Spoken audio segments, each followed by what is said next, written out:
My name's Kelly. I'm a CBT therapist and forensic psychologist.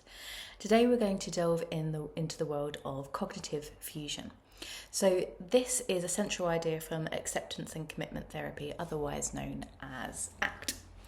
And it's the idea that we have difficulties that when we are engaging in certain things because we fuse what's going in our head, so our internal narrative, our thoughts, and they lead us to behave in a certain way. So then that is the fusion between the two.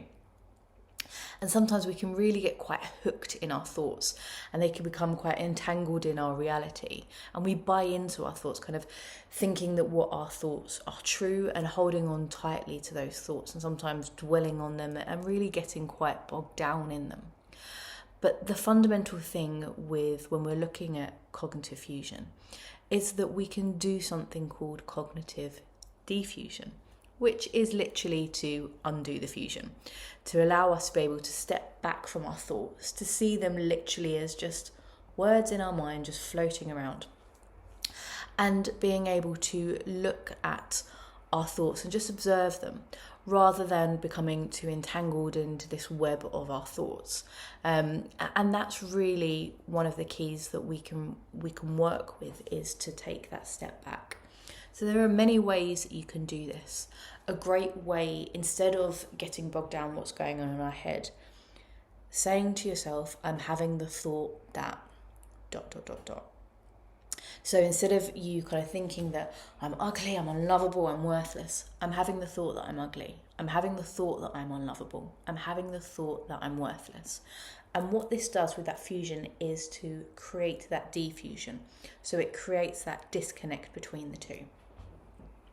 So that is one way that you can do it. Another way, if you like to use visualization, is to imagine your thoughts on the stream. So imagine your thoughts just floating away, maybe as a leaf on a stream. It could be about clouds passing by, maybe trains going past. Anything that allows you just to step back and observe your thoughts, and using that visualization to help within that process. Sometimes that can feel a bit difficult to do, but it's just a way to take that step back. You can even think about imagining throwing your thoughts in the bin, so just popping them in the bin and getting them separate from you. Another way that you can really work on your thoughts is the stop, pause and name it. So with this, you just simply want to stop what you're doing, pause, you might want to take a slow deep breath, and then just notice what your mind is saying. So notice what thoughts, what images, what narrative are going through your mind. And then when you do that, just name it. So is it a worry? Is it a prediction? Is it a negative thought? Is it an anxious thought? Is it a critical thought? Is it a judgment? And just naming it. So you'll just stop, pause, and name it. And again, in doing so, you're not allowing those thoughts to take over you.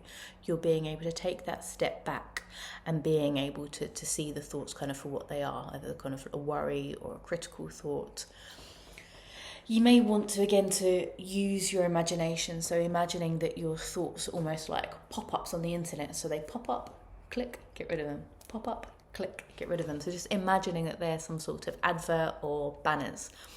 And how this can work really well is that if you imagine those banners coming up, we've got the choice whether to read that banner, maybe you want to click on the follow here and kind of read more, even like an advert on social media. You can see it, you can maybe go into it and delve into it more, or you can just swipe it away and click it off. And that's because we don't really need to engage in the pop-up. So we might look at it and delve into it, but at this time we're just either swiping away or clicking up. And you may want to then thinking about imagining the thoughts, kind of visualizing them in your head and maybe changing the font, making them really, really small, making them really difficult to see. Again, using some visualization to help with that. Sometimes playing with the language, so saying the thoughts out loud or in your head to a song, like Twinkle Twinkle Little Star or something like that, just getting it to lose its meaning and to disconnect it. Another way that you can use language is to say your thought really, really slowly, really drag it out, sounding each tiny part of the word. Or experiment with different speeds and speed it right up. Think about how slowly can you say it. Again, it's stopping that fusion of this thought obviously means something, so I'm thinking of it, and just making it diffuse from each other. So they're just different ways that you can use cognitive diffusion. There are so many other ways, and you can get really creative with it. I think that's the best part about it. But I just hope that's kind of got you to think about the ways that instead of buying into our thoughts, we can look at creating that disconnect. I hope you found that helpful, and as always, please like and subscribe, and thank you for watching.